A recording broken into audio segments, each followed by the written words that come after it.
I'm Steve Wiggins, and this is the Groundworks Ministries podcast. Today we're reading from the book of Numbers, chapter 12. And let's focus on verses 5 through 8. Then the Lord descended in a pillar of cloud, stood at the entrance of the tent, and summoned Aaron and Miriam. And when the two of them came forward, he said, "Listen to what I say. If there is a prophet among you from the Lord, I make myself known to him in a vision. I speak with him in a dream. Not so with my servant Moses. He is the only one faithful in all my household. I speak with him directly, openly, and not in riddles. He sees the image of God. So why are you not afraid to speak against my servant Moses?"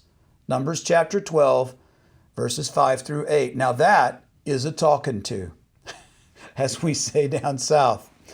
Envy is pride wounded in competition. So whenever I see someone who is consumed with envy, I start looking for where the competition is, because somehow those people are responding from that vulnerable place of realized or impending defeat. For Cain and Abel, the competition was over God's favor for their offerings. For Jacob and Esau, it was over birthrights and blessings. I've seen it between recording artists in the marketplace, even between ministers over congregants. There was serious competition going on between Moses' siblings. Moses' brother and sister were both older than him. Moses' brother Aaron was the oldest, and by birthright, it should have been Aaron's responsibility to spiritually lead the family. As the high priest, he was indeed leading Israel spiritually.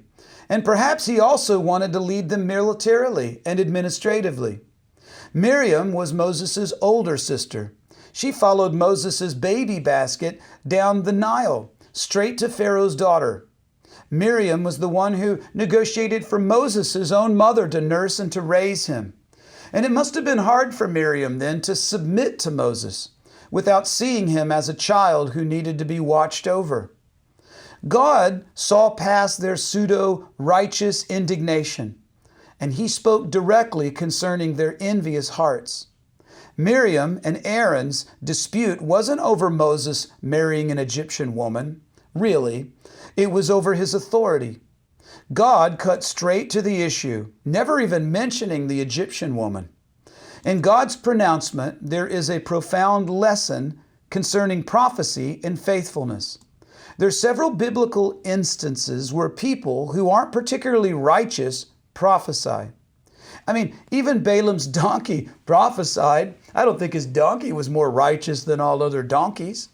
All that meant was that God wanted to send a message, and God is not limited by the righteousness of the messenger.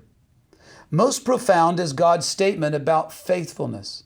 When we are faithful, God's messages don't come to us in abrupt, off-time spurts. He speaks directly and openly to the faithful. In 1 Corinthians chapter 14, verse 1, Paul says that we should strive for such a relationship with God above all else. Leadership is not about age. It's not about experience.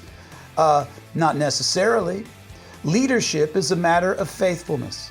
So be faithful and keep seeking God's revelation as you read His Word taught by the Holy Spirit. I'm Steve Wiggins, and this is the Groundworks Ministries podcast. Check us out at groundworksministries.com.